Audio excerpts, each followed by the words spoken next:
Assalamualaikum warahmatullahi wabarakatuh. Bismillahirrahmanirrahim. Alhamdulillahirabbil alamin wassalatu wassalamu ala asyrafil anbiya'i wal mursalin. Alhamdulillahirabbil alamin. Okey, baik. Untuk hari ini pembelajaran bahasa Melayu tingkatan 2, kita akan sambung pembelajaran kita dengan topik Komsas.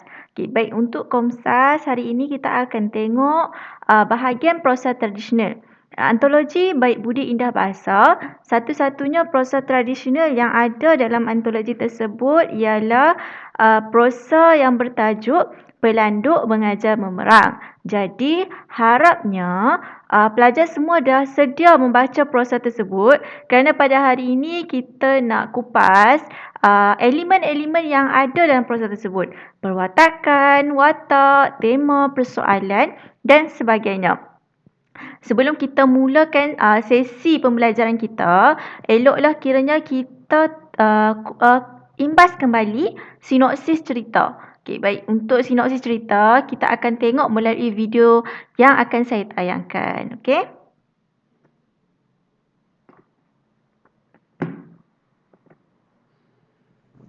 Pada zaman Nabi Allah Sulaiman alaihissalam, diceritakan semua binatang pandai berkata-kata seperti manusia. Nabi Sulaiman mempunyai 5 Perdana Menteri yang terdiri daripada manusia, jin ifrit, unggas, pelanduk dan landak. Antara mereka berlima, pelanduk iaitu Shah Alam di Rimba lah yang terkenal dengan kebijaksanaannya. Pada suatu hari, Shah Alam di Rimba melawat anak buahnya lalu menemui sarang memerang. Pada ketika itu, 7 ekor anak memerang sedang bermain-main di luar sarang mereka. Shah Alam di Rimba bertanyakan ke mana ibu dan bapa mereka pergi. Anak-anak memerang itu memberitahu bahawa ibu bapa mereka keluar mencari ikan untuk mereka. Shah Alam di Rimba berasa marah akan memerang yang menganiayai ikan-ikan. Ia berhajat untuk mengajar memerang tersebut. Pada masa itu, ia terdengar bunyi burung bubut bersahut-sahutan menyebabkan ia secara tidak sedar telah membuka langkah silatnya. Tindakannya itu menyebabkan ia terpijak mati semua anak memerang tersebut.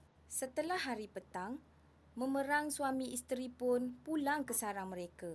Mereka sangat terkejut dan sedih apabila mendapati semua anak mereka telah mati. Apabila diamati, mereka kenal akan kesan tapak kaki Shah Alam di Rimba di persekitaran sarang mereka. Mereka berdua bercadang untuk pergi menghadap Nabi Sulaiman bagi mengadu akan perbuatan Shah Alam di Rimba itu. Keesokan paginya, memerang suami isteri pun pergi menghadap Nabi Sulaiman. Dalam tangis dan sedih, mereka memberitahu bahawa Perdana Menteri Baginda telah membunuh anak-anak mereka. Mereka juga menceritakan tentang penemuan bekas kaki Shah Alam di Rimba di sekitar sarang mereka. Oleh itu, mereka yakin bahawa anak-anak mereka dianiaya oleh Shah Alam di Rimba. Nabi Sulaiman menitahkan agar belatuk memanggil Shah Alam di Rimba untuk datang menghadap. Apabila menghadap Nabi Sulaiman, Shah Alam di Rimba menceritakan bahawa dia berada di luar sarang sang memerang apabila ia terdengar bunyi sang bubut memalu gendang perang dan menyangka Nabi Sulaiman dalam kesusahan. Tanpa disedari, ia telah membuka langkah silat menyebabkan ia terpijak mati anak-anak memerang tersebut. Setelah itu, Nabi Sulaiman menitahkan belatuk untuk memanggil sang bubut. Tidak lama kemudian, sang bubut pun datang menghadap. Apabila tiba di hadapan Nabi Sulaiman, baginda pun bertanya sebab sang bubut memalu gendang perang. Sang bubut segera menyembah dan memberitahu bahawa ia memalu gendang perang kerana ia melihat sang biawak membawa pedang tercabut sambil berlari-lari. Pada fikirannya, sudah pasti ada musuh akan datang menyerang Nabi Sulaiman.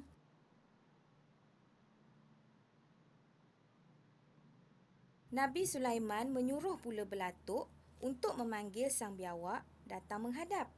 Apabila sang biawak berada di hadapannya, baginda pun berkata bahawa Ia dipanggil kerana aduan sang memerang bahawa anak-anaknya yang mati dipijak oleh Shah Alam di rimba setelah mendengar sang bubut memalu gendang perang.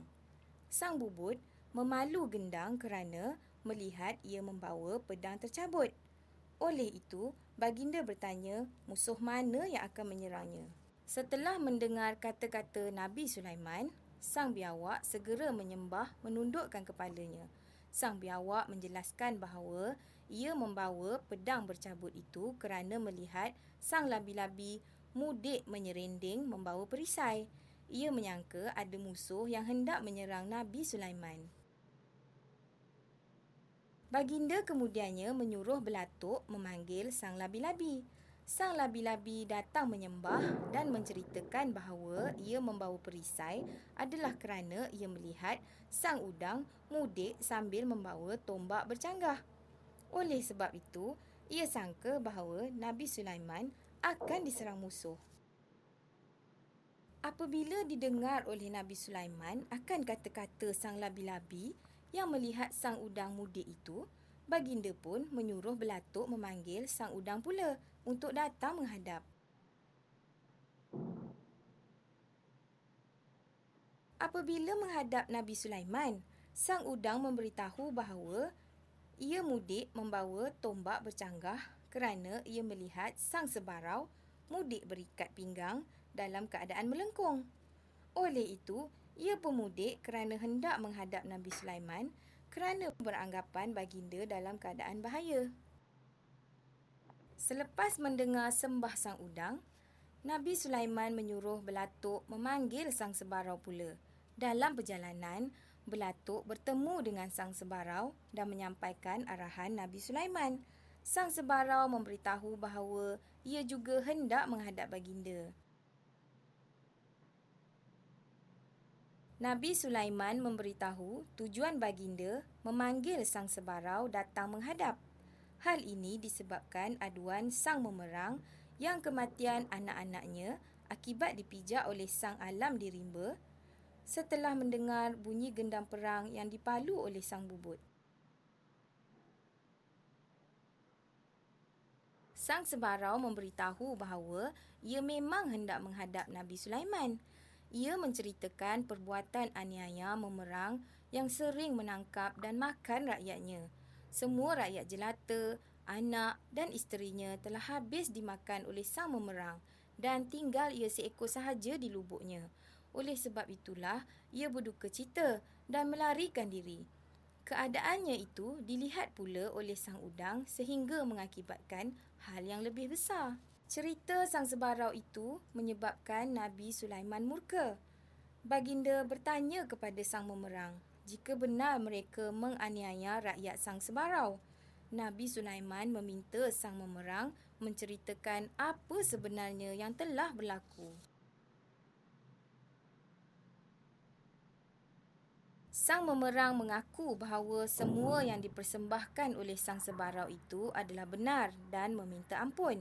Nabi Sulaiman berkata bahawa Shah Alam di rimba menang dan tindakannya membunuh anak-anak memerang itu adalah sebagai balasan mereka menganiaya anak dan isteri sang sebarau. Baginda mengatakan bahawa semua itu adalah disebabkan kesalahan memerang sendiri.